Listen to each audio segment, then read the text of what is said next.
Bismillahirrahmanirrahim. Assalamualaikum warahmatullahi wabarakatuh. Alhamdulillah wassalatu wassalamu ala rasulillah wa ala alihi wa sahbihi wa mawalah ma ba'du.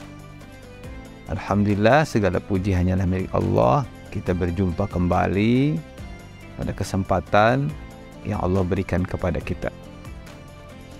Pada kesempatan ini kita akan membahas bagaimana puasa mengajarkan kita untuk hanya berharap pahala puasa kita dari Allah Subhanahu wa Ta'ala. Karena dengan hanya berharap kepada Allah, bukan cuma pahala daripada itu sendiri, namun segala persoalan kehidupan ini hanyalah kita berharap dan bergantung kepada Allah Subhanahu wa Ta'ala. Seperti yang disebutkan dalam episode sebelumnya bahwa as-siyamu li wa ana ajzi bihi. Allah berfirman, puasa itu adalah milikku, maka akulah yang akan mengganjarnya. Dengan itu kita meyakini bahwa puasa kita bukanlah untuk manusia. Puasa kita bahkan juga bukan untuk diri kita. Puasa kita adalah untuk dan hanya karena Allah Subhanahu wa Ta'ala. Disitulah harapan kita, bahwa harapan kita bukan harapan kepada manusia, tapi harapan kita gantungkan kepada Allah Subhanahu wa Ta'ala. Ada sebuah kisah yang menarik untuk bagaimana kita belajar daripada istri Nabi Ibrahim alaihissalam yang sering disebutkan dengan Hajar atau yang disebut sebagai ibunda Nabi Ismail alaihissalam. Kita belajar dari tokoh ini bagaimana berharap sesungguhnya kepada Allah Subhanahu wa Ta'ala.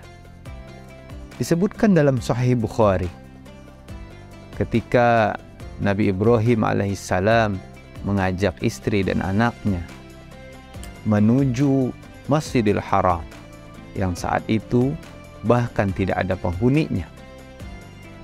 Maka Nabi Ibrahim alaihissalam menempatkan mereka pada sebuah gubuk di dekat Masjidil Haram. Tatkala itu, ketika Nabi Ibrahim sudah menempatkan mereka di tempat itu, maka Nabi Ibrahim pun beranjak pergi. Tersisalah seorang anak yang masih balita dan seorang ibu yang sedang ditinggal oleh suami. Maka naluri seorang istri pun berkata, "Aina tadhhab wa tatrukuna bihadzal wadi alladhi laysa fihi ins?" Wahai suamiku, kemana kau akan pergi? Apakah kau akan meninggalkan kami di lembah yang tidak ada orang ini? Pertanyaan-pertanyaan itu berulang diutarakan oleh seorang istri kepada suaminya. Namun Nabi Ibrahim pun tidak menolehkan mukanya. Nabi Ibrahim terus berjalan sehingga pertanyaan terakhir yang keluar dari mulut seorang istri yang solehah ketika suaminya meninggalkannya dan hanya tertinggal beberapa makanan saja dan minuman saja bersama anak yang masih sangat dalam balita. A'allahu alladhi amaraka bihada. Apakah Allah yang menyuruhmu ini? Maka Nabi Ibrahim pun tanpa memalingkan wajahnya sambil berkata, "Na'am." Ya. Ketika Nabi Ibrahim menjawab dengan perkataan benar, maka sang istri pun mengatakan satu kata yang menghujam jiwa manusia. Idzan la yudayyana. Maka Allah pasti tidak mungkin akan meninggalkan kita. Inilah sebuah ungkapan seorang yang berharap kepada Allah Subhanahu wa Ta'ala.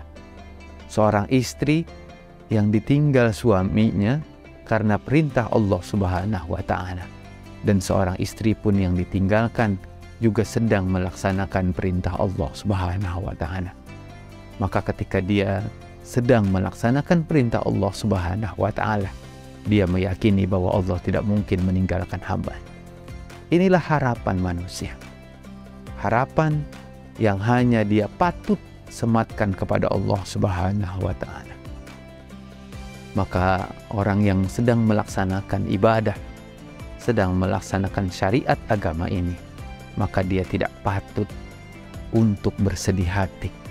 Dia tidak patut untuk gelisah, karena dia sedang melaksanakan syariat Allah. Allah tidak mungkin akan meninggalkannya.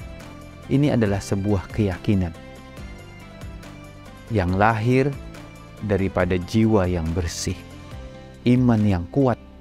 Maka dari itu, ketika Nabi Ibrahim pun sudah meninggalkan dan tidak terlihat jejaknya lagi, tersisalah seorang ibu dan anaknya. Dan akhirnya seorang ibu dengan usahanya, dia berusaha mencari air untuk memberi minum anaknya. Sehingga Allah menganugerahkan padanya air Zam-Zam. Disitulah Allah menolong hambanya. Karena Allah tidak mungkin meninggalkan hambanya. Apalagi seorang hamba itu sedang melaksanakan perintah Allah. Maka dari itu, jangan pernah khawatir karena kita melaksanakan syariat Islam, kita melaksanakan ibadah. Jangan pernah takut kehilangan rezeki, jangan pernah takut akan sakit, dan jangan pernah takut akan kesedihan, karena Allah tidak mungkin meninggalkan hambanya. Inilah sebenarnya salah satu ajaran yang bisa kita petik daripada ajaran puasa. Karena puasa adalah milik Allah. Allah akan mengganjarnya. Dan Allah pasti menolong hambanya yang berpuasa. Allahu a'lam.